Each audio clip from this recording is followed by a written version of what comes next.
గారు సీఎంగా ఉన్నంత వరకు దాదాపుగా ప్రతి అంశము నేను ఫాలో అప్ చేశాను. ఆ తర్వాత కిరణ్ కుమార్ రెడ్డి గారు సీఎంగా ఉన్నటువంటి సందర్భంలో ఢిల్లీలో ఉన్నటువంటి నాయకులతోనూ నా కాంటాక్ట్స్ ఉండటం వల్ల అప్పుడు జరిగిన ప్రతి స్టెప్ తెలుసు, రాష్ట్ర విభజన దాకా కూడా నాకున్న సమాచారం వరకు అయితే మాత్రం ఫస్ట్ సారి వెళ్ళినప్పుడు సోనియా గాంధీ అయితే ఓదార్పు యాత్ర అంశంలో తర్వాత అదే పార్టీ మీకు సజెస్ట్ చేస్తుంది, దాని ప్రకారం వెళ్ళమంది. పార్టీ నుంచి ఎవరు సమాచారం చెప్పలేదు ఆయనకి. అతను మళ్ళీ వచ్చి ఓదార్పు యాత్ర బిగిన్ చేసేసాడు. చేసినప్పుడు డిఎస్ మాట్లాడి ఆగమన్నాడు, ఓదార్పు యాత్ర వద్దు, ఆగమని చెప్పింది అధిష్టానం అని చెప్పాడు. కానీ ఇతను వెళ్ళిపోతున్నాడు. అప్పుడు రోసయ్య చేత ఆపించమని చెప్పారు.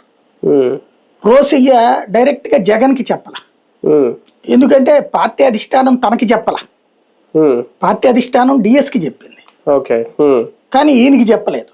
చెప్పనప్పుడు ఈయన చేస్తే బాగోదు కదా. సీఎం అప్పటికే సీఎం అయిపోయారు కదా, రాజశేఖర్.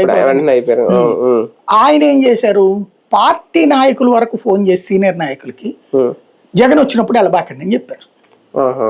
అంటే డైరెక్ట్ గా రోసే గారు చెప్పకుండా వాళ్ళ సీఎం పేషి నుంచి ఇట్లా చెప్పింది, ఇట్లా ఆగిపోండి అని. ఈ విషయం జగన్ దగ్గరికి వెళ్ళింది. జగన్ ఏం ఆలోచించాడు, రోసయ్యే ఆపుతున్నాడు ఇదంతా అనుకున్నాడు. అంతే తప్పించి అతను అధిష్టానం అనుకోలేదు. అప్పటికి కూడా నాకున్న కరెక్ట్ ఫీడ్బ్యాక్ ఆ రోజుందైతే నేను మాక్సిమం 90% యాక్యురేట్ గా చెప్పాను.